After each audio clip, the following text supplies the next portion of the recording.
బట్టతలతో బాధపడుతున్నారా? ఆధునితనమైన పద్ధతిలో hair transplantation చేయబడును. Face clinic, Hyderabad. నమస్కారం, సుమన్ టీవీకి స్వాగతం. హోలీ పండుగన జరుపుకునేటువంటి కామదహనం పండుగ యొక్క ప్రత్యేకత ఏంటి?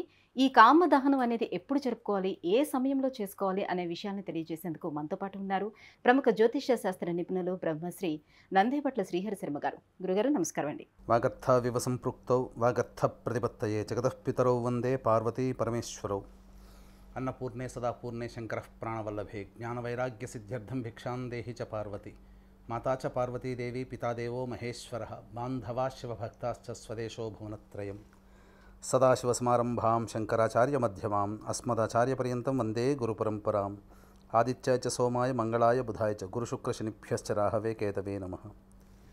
శృంగేరి జగద్గురు పీఠాధిపతులు శ్రీ శ్రీ శ్రీ భారతీతీర్థ మహాస్వాముల వారికి, శ్రీ శ్రీ శ్రీ విధుశేఖర భారతీతీర్థ మహాస్వాముల వారికి, కంచి కామకోటి పీఠాధిపతులు శ్రీ శ్రీ శ్రీ విజేంద్ర సరస్వతి మహాస్వాముల వారికి ప్రణామములు తెలియజేసుకుంటూ కార్యక్రమాన్ని ప్రారంభిద్దాం. గురుగారు, కామదహనం అనేది ఎప్పుడు, ఏ సమయంలో జరుపుకోవాలో తెలియజేస్తారా? కామదహనం, ఈ కామదహనం అనేటువంటిది హోలీ పండుగకి ముందు రోజున జరుపుకునేటువంటి పండుగ. ఈ కామదహనానికి ప్రత్యేకత ఉందండి. అంటే కాముడు మరణించినటువంటి రోజు, అనగా మన్మధుడు మరణించినటువంటి సందర్భం, అనగా ఈశ్వరుని యొక్క త్రినేత్ర జ్వాలలో భస్మమైపోయినటువంటి సమయము. కాబట్టి సాధారణంగా గమనించుకున్నట్లయితే ఈ కామదహనం అనేటువంటిది చాలా ప్రత్యేకమైనటువంటిది. ఇంకా చెప్పాలి అని అంటే ఈ యొక్క కామదహనంలో కలప, అలాగే తమలపాకులు, అలాగే సంబంధించినటువంటి తిప్పతీగ, వీటన్నిటిని కూడా దహనం చేయవచ్చు. దహనం సంబంధించిన వస్తువులు. ఇక ఆవు నెయ్యి, వీటన్నిటిని కూడా కామదహనంలో వాడాలి. కిరోసినాయిలు, పెట్రోలు వాడకూడదండి. హారతి కర్పూరంతో కామదహనం, ఎందుకనంటే చాలా పవిత్రమైనటువంటి కార్యం ఇది కామదహనం అనేటువంటిది. ఈ కామదహనానికి ప్రత్యేకత ఉంది. మనం గమనించుకున్నట్లయితే మనము మంటలు వేసుకొని ఆనందించేటువంటిది, అనగా పీడ వదిలిపోయింది అనేటువంటి సందర్భం మకర సంక్రాంతి ముందు రోజు వచ్చే భోగి పండుగ రోజున భోగి మంటలు వేసుకుంటాం. మనం ఇంతకుముందు మనకు పట్టినటువంటి పీడంతా పోవాలని చెప్పి మన ఇంట్లో ఉన్నటువంటి పాత వస్తువులన్నీ తెచ్చి దహనం చేసేటువంటిది. ఈ కామదహనానికి ప్రత్యేకత ఏంటంటే, ముఖ్యంగా ఎవరి ఇంట్లోనైతే బాలులు, బాలికలు, చిన్నవాళ్ళు, చిన్నపిల్లలు ఉంటారో 16 ఏళ్ల లోపల వాళ్ళకి పుష్టినిచ్చేటువంటి పండుగ ఈ పండుగ. గమనించుకుంటే ప్రహ్లాదుడి యొక్క సమస్య నుంచి బయటపడ్డటువంటిది కూడా ఇదే రోజు. హోళిక అనేటువంటి రాక్షసి సంహరించబడినటువంటి రోజు కూడా ఇదే రోజు. ముఖ్యంగా పిల్లలు కేరింతలతో పండుగ జరుపుకునేటువంటిది రోజు ఇది. అంతేకాకుండా చాలా ప్రాంతాలలో ఈ కామదహనం చేసేటప్పుడు చాలా తిట్లు తిడుతూ ఉంటుంటారు.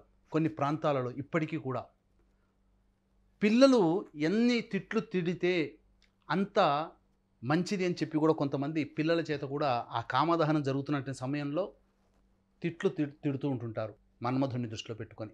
కాబట్టి ఈ కామదహనానికి చాలా ప్రత్యేకత ఉంది. అయితే ఈ కామదహనాన్ని ఎప్పుడు జరపాలి అని అంటే, ముఖ్యంగా ఈసారి భద్రాకరణం అనేటువంటిది వచ్చింది. గుర్తుపెట్టుకోండి, రాఖీ పౌర్ణమి సందర్భంగానైనా ఇంకేదైనా ప్రధానమైనటువంటి పండుగల సందర్భంలో భద్రాకరణం ఉన్నటువంటి సందర్భంలో రాఖీ కట్టకూడదని మనం ఇంతకుముందు సుమన్ టీవీ ప్రేక్షకులకు తెలుసు, వీడియోలు చేసుకున్నాం. భద్రాకరణం అనేటువంటిది సరైంది కాదు. కాబట్టి ఈ భద్రాకరణం అనేటువంటిది 24వ తారీఖు రోజున రాత్రి 11:11 వరకు ఉన్నది. కాబట్టి చాలామంది చేసేటువంటిది ఏంటంటే, సాధారణంగా సాయంత్రం 7 తర్వాత కామదహన కార్యక్రమాలు ప్రారంభిస్తారు. ఈసారి భద్రాకరణం 24వ తారీఖు రోజున 11:11 వరకు ఉంది. కాబట్టి కామదహనం అనేటువంటిది హోళీ పండుగకి ముందు రోజున జరుపుకుంటాము. కాబట్టి ఈ యొక్క హోళీ పండుగ 25వ తారీఖు మార్చి రోజున మనం జరుపుకుంటున్నప్పుడు 24వ తారీఖు ముందు రోజున ఈ యొక్క కామదహనం అనేటువంటి పండుగ మనం జరుపుకుంటున్నాము. కాబట్టి భద్రాకరణం రాత్రి 11:11 24వ తారీఖు రోజున ఉంది. కాబట్టి ఈ కామదహనం అనేటువంటి ప్రక్రియ 11:13 రాత్రి నుంచి మధ్యరాత్రి 12:07 మధ్య కాలంలో మీరు ఈ కామదహనాన్ని జరుపుకోండి. వీక్షించేటువంటి సుమన్ టీవీ ప్రేక్షకులు, ఈ కామదహనంలో ముఖ్యంగా పిల్లలకి వచ్చేటువంటి గండములు, దోషములు తొలగిపోవడానికి ఈ యొక్క పండుగ చాలా ఉపకరిస్తుంది. సమస్యలు తొలగిపోయి, అందుకనే అగ్నిని వెలిగించేటప్పుడు కిరసనాయిలు పెట్రోలు వాడకండి.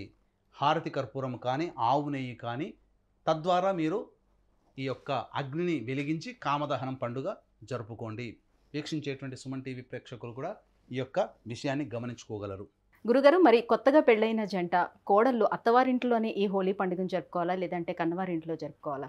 ఇక రెండవ సందర్భంలో మీరు అడిగినటువంటిదమ్మా, కొత్తగా పెళ్ళైనటువంటి జంట ఈ యొక్క కాముని పండుగ మదన పూర్ణిమ జరుపుకోవచ్చా? దీనికి వెళ్ళాలి అని అంటే ముందుగా దీని ముందు జరిగినటువంటి గాథను మీరు తెలుసుకోవాలి. సతీదేవి దక్షుని యొక్క ఇంటన జరుగుతున్నటువంటి కార్యక్రమానికి పిలవకుండా వెళ్ళినటువంటి కారణం చేత, అభాసు పాలైనటువంటి కారణం చేత, యోగాగ్ని చేత తనను తాను దహించుకున్నటువంటిది. తన భార్య అగ్నికి ఆహుతి చేసుకున్నదనేటువంటి గమనించినటువంటి ఈశ్వరుడు కోపతాపాలతో దక్షవాటికనంతా కూడా ధ్వంసం చేసి, భార్య లేని జీవితం విగత జీవితం అనేటువంటి భావనతో యోగ నిద్రలోకి వెళ్ళిపోతాడు, ధ్యాన ముద్రలోకి వెళ్ళిపోతాడు. సంవత్సరాలు గడిచిపోతుంటాయి.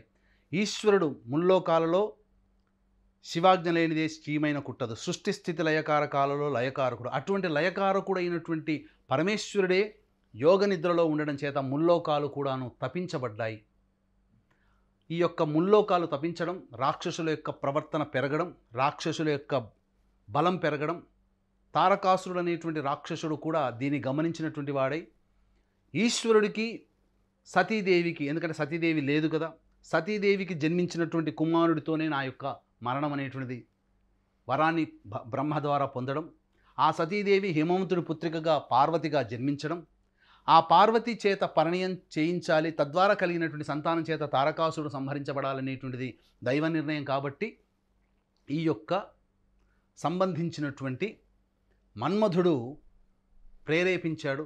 ఆ విధంగా పార్వతిని వివాహం చేసుకొని పార్వతి ద్వారా కలిగినటువంటి సంతానము కుమారస్వామి ద్వారా తారకాసుర సంహారం జరిగినది.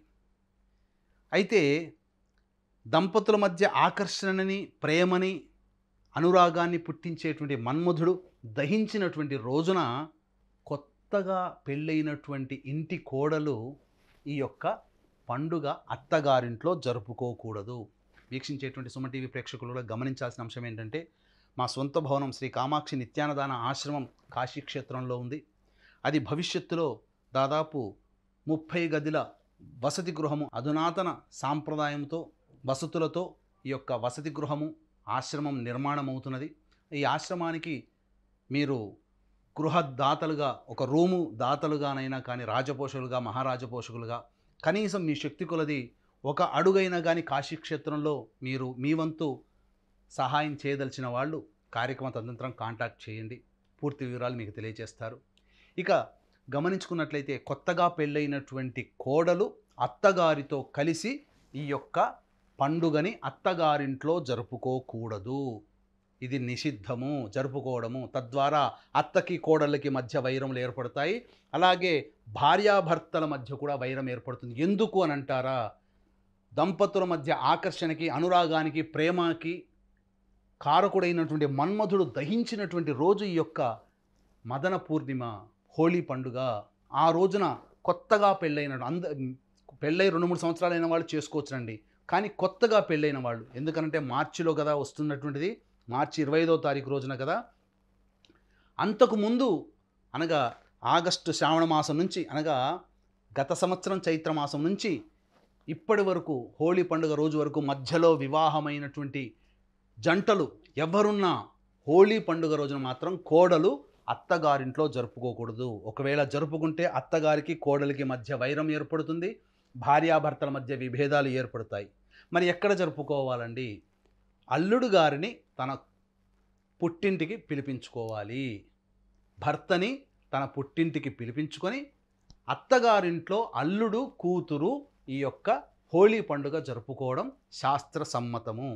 కాబట్టి వీక్షించేటువంటి సుమన్ టీవీ ప్రేక్షకులు కూడా ఈ యొక్క తేడాని గమనించుకొని చక్కగా ఈ యొక్క పండుగని మీరు ఆచరించండి. తద్వారా మీకు మంచి శుభాలు కలుగుతాయి. గురుగారు, కామదహనం యొక్క విశిష్టత ఏంటో తెలియజేసినందుకు ధన్యవాదాలండి. సర్వం శ్రీ ఉమామహేశ్వర పరబ్రహ్మార్పణమస్తు.